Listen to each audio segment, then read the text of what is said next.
nongeye kubasuhuza rero abo ku Itarasho. Uyu munsi naje kubabwira ku kintu kijyanye no guca imyeyo. Guca imyeyo rero kugeza iyi saha hari abantu bamwe na bamwe batazi uburyo bagomba guca imyeyo cyangwa se igihe runaka bagomba guciramo imyeyo. Uyu munsi rero nicyo naje kubabwira kuko hari benshi bagiye batwandikira batubwira ese bayica gute, ese umuntu yayica afite imyaka ingahe. Niyo mpamvu rero nje hano kugira ngo mbabwire icyo kigero cy'imyaka umuntu agomba kuyiciraho cyangwa se nuko umuntu agomba kuyica. Rero ndakeka bamwe na bamwe twagiye tubicishaho ibyo biganiro, ariko nanone ni byiza ko biba ngombwa ko hari igihe icyo kiganiro umuntu aba agomba kugisubiramo umuntu agasobanukirwa, kuko rero nicyo tubereyeho. Kandi inshuti zacu, iyo komenti iba ikenewe kugira ngo tumenye ko turi gukora kuko hari icyo tumaze kuri mwebwe. Rero niyo mpamvu uyu munsi ngiye kubabwira uko bikorwa. Bihera ku myaka 12 kuko murabizi neza ko pirimeri, umwana uri pirimeri iryo somo ricaho. Niyo mpamvu rero guhera ku myaka 12 uwo mwana aba agomba gutangira guca imyeyo. Iyo myeyo rero iracibwa gute? Ko nanone twabonye ko hari imbogamizi runaka ziba zigomba zibaho, ugasanga wenda nk'umuntu ashobora kuba yirwariye ibintu by'ama-infection, ibintu wenda afite n'izindi ndwara arwaye. Ntabwo ari byiza rero ko kuba wakifashisha umuntu utazi bihagije. Niyo mpamvu rero mba naje hano kugira ngo mbabwire n'uburyo muba mugomba kubyitwaramo. Guca imyeyo rero murabizi uko igitsina cy'igitsina gore giteye, murakizi ukuntu giteye. Hari utuntu tubiri dushamitse kuri clitoris ariyo rugongo. Utwo tuntu tubiri rero nitwo ukurura. Utwo tuntu rero nitwo ukurura, kandi udukurura uganisha hepfo, ntabwo uganisha imbere, uganisha hepfo. Kandi ukoresha amaboko yombi. Ukoresha amaboko yombi kandi ubikora usa nk'usutamye. Nibwo buryo umuntu abikoreshamo, ugakurura twa tuntu tubiri tuba turi ku mpande n'impande. Ni ubwo buryo rero bacamo imyeyo.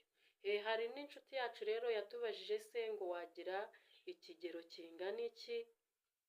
Rero njyewe nagiye nganira n'abantu bakuru babisobanukiwe, batubwira yuko ko hari uburyo ucamo birebire bigakenya umugabo.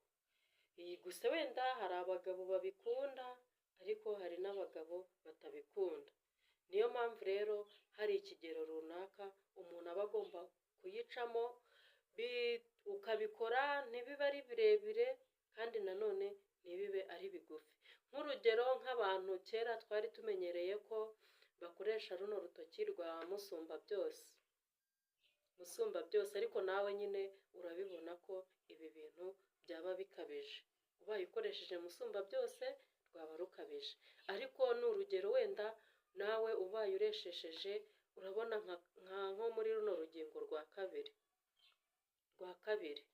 urabona ko rwose byaba biringaniye biri mu rugero.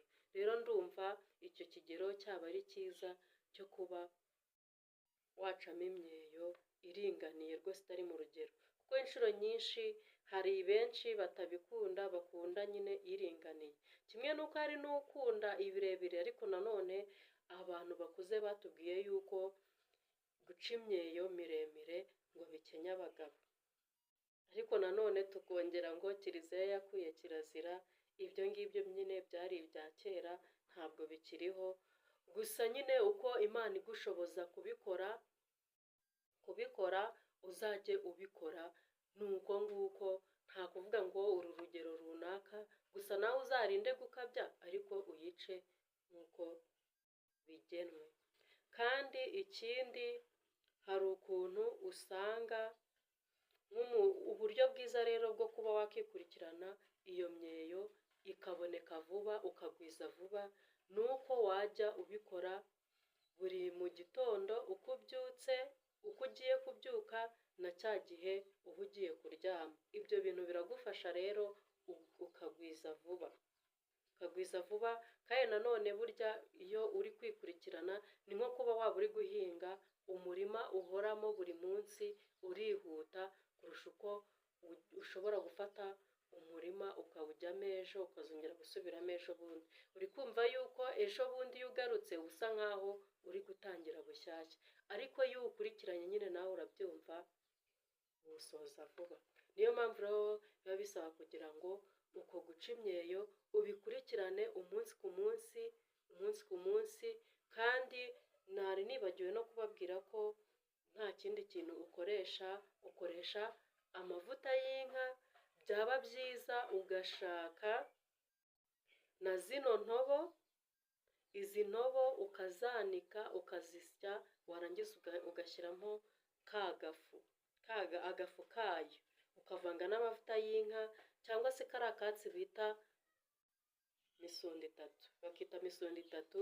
Ako katsi rero karagufasha bikaboneka vuba, ukagwiza vuba. Intobo rero, impamvu abantu bakunda gukoresha izo intobo urabizi neza ko intobo iba imeze nk'aho iryaryata, noneho bigatuma ya myeyo waciye hazaho nyine irabyimba.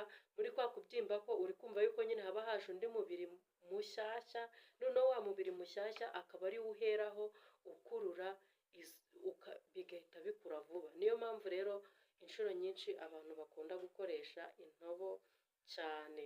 Amavuta y'inka ukavangamo n'ifu iseye y'intobo. Ibyo bintu rero nibyo byiza bigufasha ukaba wagwiza vuba. Ikindi rero ndagaruka ku bantu bambajije ati se waba uri mukuru uri mu myaka 30 nabwo ukabikora?